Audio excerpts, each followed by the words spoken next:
Kabilang protesta pa rin sa walang prenong taas presyo sa petrolyo, muling magkakasa ang ilang transport groups ng malawakang tigil pasada. At live mula sa Maynila, may express report si Gerard de la Peña. Gerard, kailan ba magsisimula itong transport strike? Niki, mula April 15 hanggang 17 o mula Miyerkules hanggang Biyernes ang tigil pasada ng grupong Manibela at yung mga kaalyado nito ng mga transport groups. Ito ay bilang pagpapahayag pa rin ng kanilang pagkadismaya sa pamahalaan sa gitna ng pagsirit ng presyo ng langis.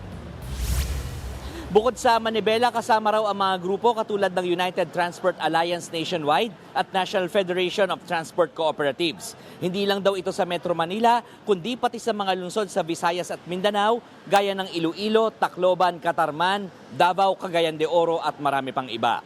Inaasahan daw na aabot sa 500,000 mga pampublikong sasakyan ang hindi babiyahe. Hindi na nga napigilan ng grupo na ilabas ang lahat ng kanilang sama ng loob sa pamahalaan. Una na riyan ang kawalan nito ng aksyon at hinayaan na lamang daw nito ang mga kumpanya ng langis na itaas ang presyo. Kaya ipinapanawagan ng grupo ang pagre-resign ni Energy Secretary Sharon Garin na para sa kanila ay nagiging tagapagsalita lamang ng mga oil companies. At kahit daw ginawa ng urgent ng Senado at Kongresong emergency power sa Pangulo, hanggang ngayon ay hindi pa rin inaaksyonan ang pagtanggal sa excise tax sa langis. Hindi rin sila naniniwalang makakatulong sa kanila ang service contracting program.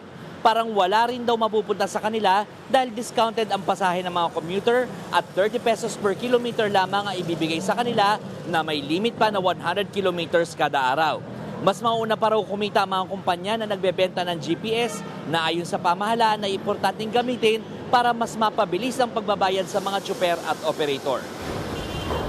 Niki, sa Miyerkules yung inaasahang pagpapatupad itong service contracting program pero hanggang ngayon daw ay hindi pa rin daw nakakausap ng LTFRB ang mga tsuper at operator kung paano ito ipapatupad. Niki. Yan ang express report ni Gerard de la Peña. Mga kapatid, Nikki de Guzman po. Para sa pasada ng mga rumaratsyadang balita, mag-follow at mag-subscribe na sa social media pages ng News 5.